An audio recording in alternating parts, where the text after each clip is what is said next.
In this exercise tutorial, I'm going to be showing you how to do an anterior forward reach on one leg.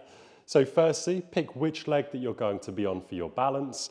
And then from here, I'm going to pick my left leg in this example. My right leg comes forwards. I get my balance in this position. And then what I'm going to do is I'm going to bend my left knee. And as I do so, I'm going to come down and bring my hips back and then come back up. Here's where the forward reach comes in. So as I do that, at the same time, I'm going to reach forwards and back in, reach forwards and back in. If you're somebody that struggles with your balance, you might want to do this with a wall to the side of you or in front of you, something to hold on to, and that way you can practice the movement and start to do it on one hand and start to get better at it and then progress to doing it unaided. That's how to do a single leg forward reach.